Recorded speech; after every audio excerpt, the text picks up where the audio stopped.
Welcome back again to my YouTube channel, mga mare. Ngayon, kain muna tayo ngayon ng tuyo dahil pahirapan na naman tayo makahanap ng tuyo pagdating natin sa Vietnam. Isan ko na din siya ng maanghang na suka. Sobrang masaya talaga ako pag ulam ko ay tuyo. Perfect talaga si mama pag nagluluto siya ng tuyo. Sobrang sarap kasi medyo crispy siya. At yung tuyo na ito ay hindi siya masyadong maalat. Kaya naman, kitang-kita nyo naman kung paano ako nag-enjoy habang kinakain, pinapapak ko yung tuyo. Pero onti lang yung kanin na nilagay ko, pinartner ko sa aking tuyo at isasawsaw natin sa suka.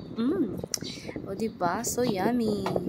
Hindi na ako nakapag-vlog after kong kumain kasi sinusulit ko yung mga oras ko na makasama ko yung family ko bago ako lumarga na. Kasi alam nyo naman, medyo matagalan na naman bago makabalik ng Pilipinas at makasama yung mga mahal ko sa buhay. Sobrang saya ko sa bakasyon ko dito sa Pilipinas this year. Kasi ramdam ko yung joy, yung happiness ng pamilya ko at yung pag-uunawaan, alam niyo yun, yung pagmamahalan at pagbibigayan.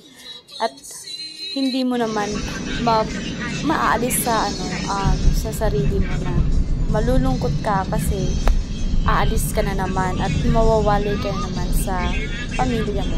Ito yung pinakaayaw ko, yung paalis ka na at mag-saying goodbye ka na sa family mo, mga mahal mo sa buhay.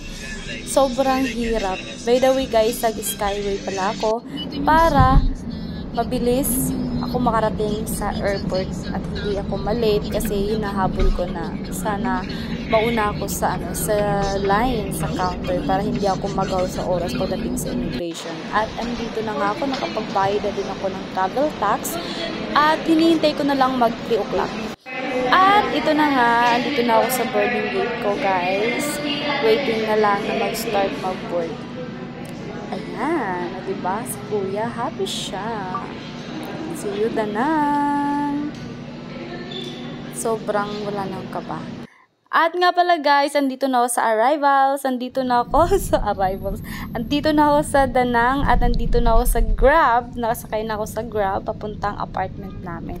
Sobrang ganda ng airport ng Danang dito at sobrang lawak niya as in at maganda siya mag-picture ka. Kung may kasama lang ako, nagpa-picture na ako dito. Sobrang ganda.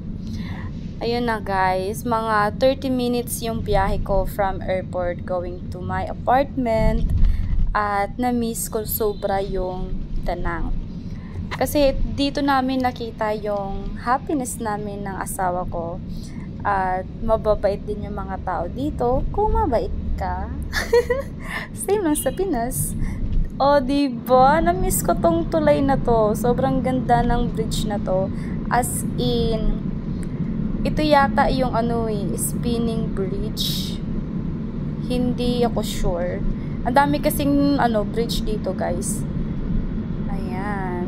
Malapit-lapit na tayo sa apartment ko. At update ko kayo bukas. Good night everyone!